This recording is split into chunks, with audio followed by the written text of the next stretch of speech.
Hello. हाँ sir साहब। सत साहिब जी।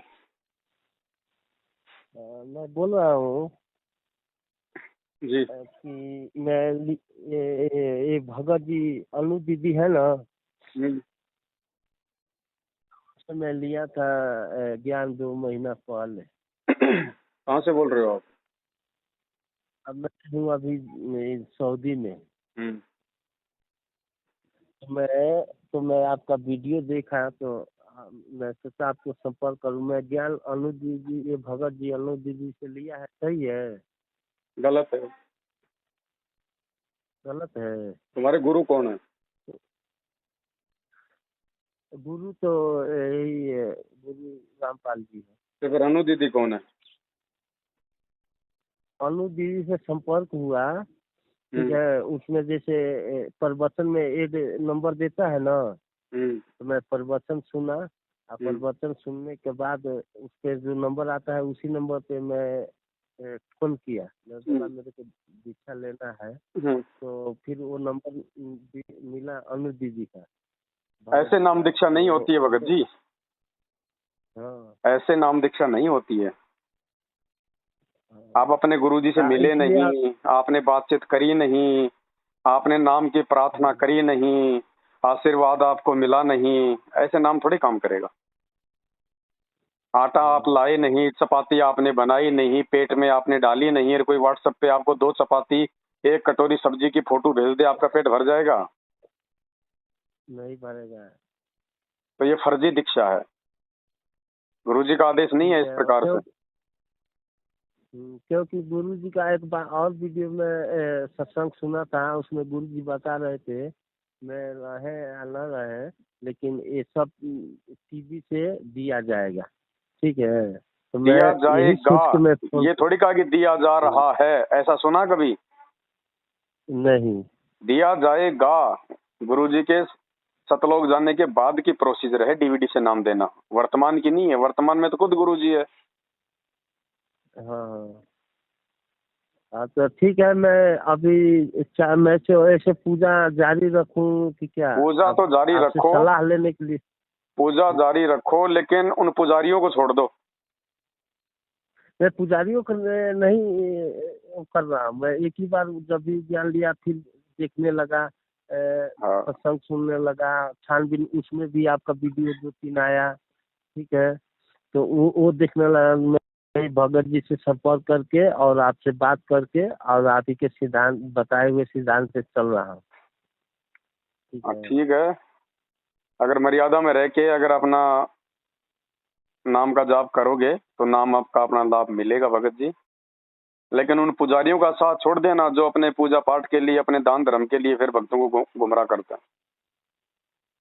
अच्छा ठीक है उनको कोई ठीक है। पैसा वैसा मत डाल देना कहीं, वो ऑनलाइन पैसा मंगवाती होगी फिर वो दान दून के लिए। कुछ नंबर नंबर भी दिए होंगे फोन पे के लिए, गूगल पे के लिए, ज्योति के लिए, पाठ के लिए। तो उनमें मत डाल देना, उनको पैसा वैसा मत देना जब तक गुरु जी नहीं आ जाते। ठीक है ठीक है। एक बार मैं, एक भगत जी सही बोल रहा हूँ, एक बार मैं दिया था। ठीक है, ज्यादा नहीं। यही भंडारा जो हो रहा था ना, उसी में तो मैं सोचा कि गुरु जी का आदेश से हो रहा है, लेकिन आपको वीडियो देखा, फिर मेरे को पता चला ये गलत में कर दिया। भंडारा? ठीक है। आपने नहीं खाया भंडारा? नहीं। फिर आपको क्या पता भंडारे में कौन आ रहा है? अभी नहीं देखा कैसा ड्रामा चल हम्म, रहा है? नेताओं को बुला रहे हैं, मंत्रियों को हम बुला रहे हैं। तो कहाँ जा रहा है आपका हम्म, पैसा? आपके भंडारे का पैसा कहाँ जा रहा है? हम्म, उनकी आओ भगत में, उनकी चमचागिरी में क्या मिलेगा हम्म, आपको? दुख, नहीं यही। परेशानियां, संकट, मर्यादा टूटेगी ना। हम्म।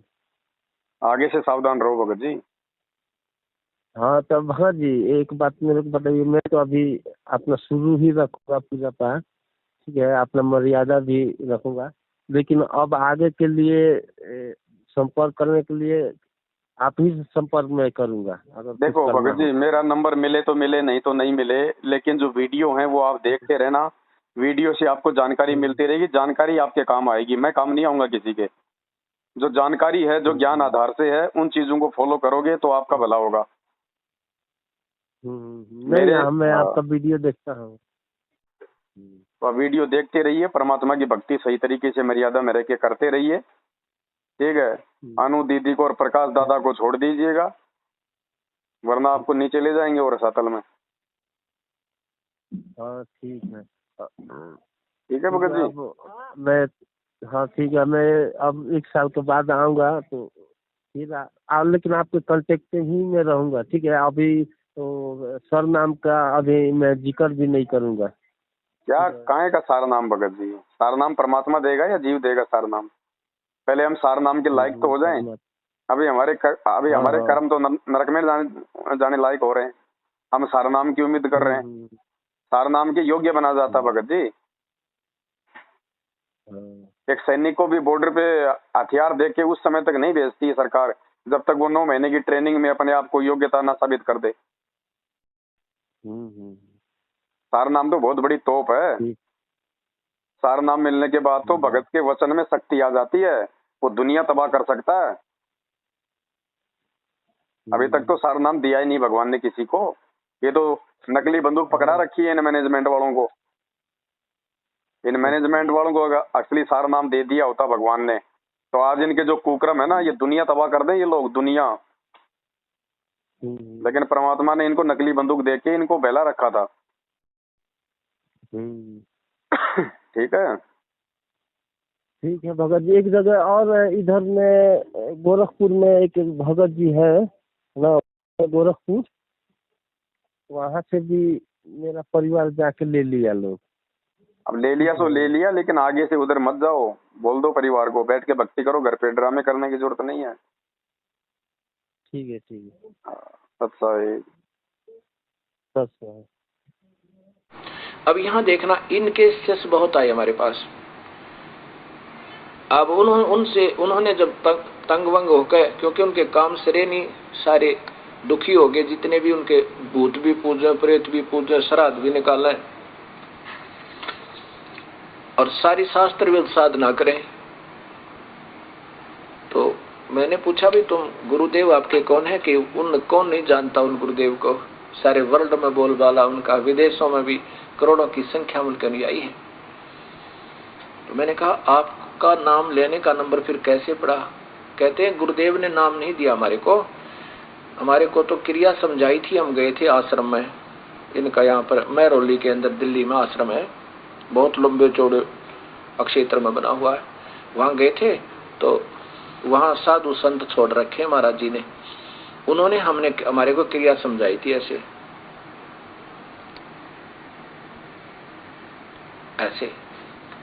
ये 4 क्रिया दी थी। गुरुजी को से आप मिले हो या उन्होंने आपको डायरेक्ट ऐसी क्रिया करवाई है कि नहीं? फिर आपके गुरुजी कौन हुए? गुरुजी तो वो है जो प्रैक्टिकल करवावे और आमने सामने मंत्र देवे। गुरुजी बैठे अमेरिका में, वो तो बैठे अमेरिका में महात्मा जी, और नाम देव 3rd पर्सन, और गुरुजी वो। ये बहुत बढ़िया बात भाई। फेरे हुए किसी तक और पति कोई और, ये कभी आज तक सुना है किसी ने? अब जो और संत अभी आए हैं भक्तात्मा हमारे पास, इस परिभाषा प्रभु की सुनकर, वो कहते हैं जी वो तो पहले तो ऐसा किया करते थे, अब तो स्वयं ही क्रिया बताते हैं, अब किसी के माध्यम से नहीं बताते। उनको पता लग गया होगा कि ये तो सब ऐसे ऐसे कहानी हो रही है और फिर ये तो मर्यादा भंग हो रही है, फिर वो स्वयं क्रिया देने लग गए। तो इस विश्व में 21 ब्रह्मांड में इस नाम के दान करने का इस दास के अतिरिक्त कोई अधिकारी नहीं है।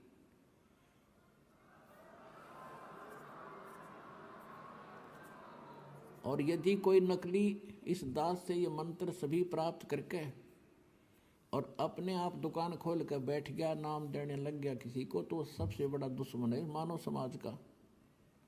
अपना नाश करेगा और 100-200 हज़ार को और खराब करके उनका भार भी सिर पर धर लेगा। तो उनसे भी सावधान रहना है, ऐसे नकलियों से बचना है और बचाना है अपने भाई बहनों को, मानना उनको प्यार से। देखो यू मार्ग है प्यार का, इसमें धक्का नहीं चलेगा। भगवान का अनुबंध है, उस काल के साथ एक एग्रीमेंट है कि जबरदस्ती ना करना। तो आपने इस फार्मूले को अपनाना है, जबरदस्ती नहीं करना, प्यार से समझाना अवश्य। चाहे कोई गाली दे, आपने बुरा बोला है, अब जैसे एक छोटा सा बालक और अग्नि में हाथ देने चला, हीटर जला था, हीटर की तरफ भाग रहा है और उसको उठा लिया बड़े भाई ने, बहन ने या पिता ने, और वो रो रहा है मुझे छोड़ दे, और वो उधर से बालक है नादान थप्पड़ भी मार रहा है सिर में, मुझे छोड़, तो हम नहीं छोड़ सकते उसको, उसका बुरा भी नहीं मान सकते कि बालक इसको पता नहीं और छोड़ दिया तो जलेगा ही। तो ये कहते हैं ना, भावनाओं को ठेस पहुंचाता है रामपाल। रामपाल भावनाओं को ठेस नहीं पहुंचाता, आपका जीवन बचाता है।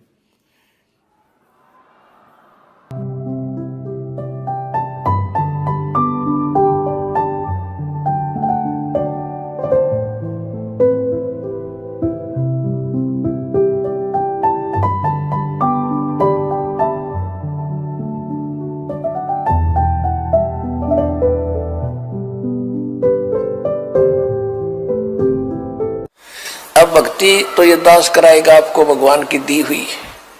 जो सौभाग्यशाली और अच्छी तरह ज्ञान को समझेंगे वो तो सतलोक चले जाएंगे।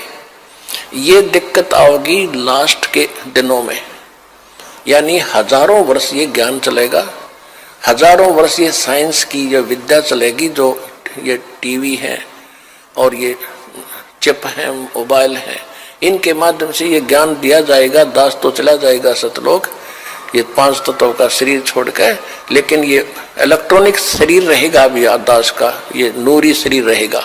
टीवी पर चला करेगा, नाम दिया करेंगे, नाम चलेगा ऐसे, तो फिर सारा नाम भी टीवी सीडी से दिया जाएगा। दास के जाने के बाद व्यवस्था की जाएगी।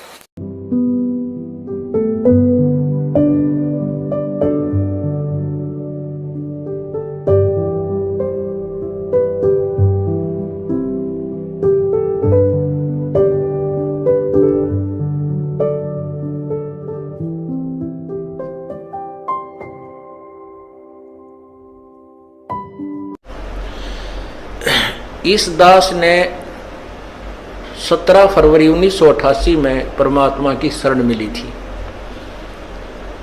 और उस दिन के बाद 6 वर्ष 1994 तक दास ने जेई की पद पर सर्विस की। काम करते, अपनी ड्यूटी करते करते भी हम भक्ति करते हैं। हमारा रूल यही है, काम भी करो, भगवान ना भूलो, बुराई छोड़ दो। लेकिन 1994 में परमात्मा ने आदेश दे दिए गुरु महाराज ने कि तू इस काम ने संभाल। अब गुरु की आज्ञा का अवहेलन करना भगत का काम नहीं होता। जो गुरु वचन पर डट गए कट गए फंद 84 के, भाई जो गुरु वचन पर डट गए कट गए फंद 84 के। और उन्होंने अचानक मुझे बुलाकर पास बैठा लिया, कहने लगे आज से तू नाम दिया करेगा, और जितने भी वर्तमान संगत थी सबको कह दिया और सबको बता देना कि जो इसको गुरु नहीं मानेगा वो मेरा कुछ नहीं होगा। मेरे पसीने आ गए कि मैं तो 2 कौड़ी का जीव, एक मजदूर आदमी, और परमात्मा ये इतना बड़ी जो है ना, इतना बड़ा जिम्मेवारी का काम। और उनके पुराने पुराने भक्त निरे थे, लाल कपड़े पहन कर बाबा जी भी बन रहे थे, उनके साथ रहा करते। उनको सबको निकाल दिया था उनकी त्रुटियां देख जाकर। हमने नहीं पता था कि हो रहा है, क्या इनका मालिक का उद्देश्य है। जब वो 104-5 साल की उम्र थी उस महापुरुष की, हमारे पूज्य गुरुदेव की, और कहा मैं तेरे साथ रहूंगा। और तीसरा शब्द एक दिन कहा था कि रामपाल तेरे सब बराबर संसार में संत नहीं होगा, पूरे विश्व में तेरे बराबर संत नहीं होगा। अब इस दास का और संत का के मेल था। हम तो भगत थे, दास थे, भगवान की भक्ति करते थे, अपनी नौकरी भी करते थे, बच्चे भी पालते थे। अब कहते हैं साध वचन पलटे नहीं, चाहे पलट जावे ब्रह्मंड, उनका वचन नहीं पलट सकता। उन्हें जो कह दिया सो कह दिया। तो वही ये फल गया। ने हमारी तो घर के ना सुने थे शुरू में,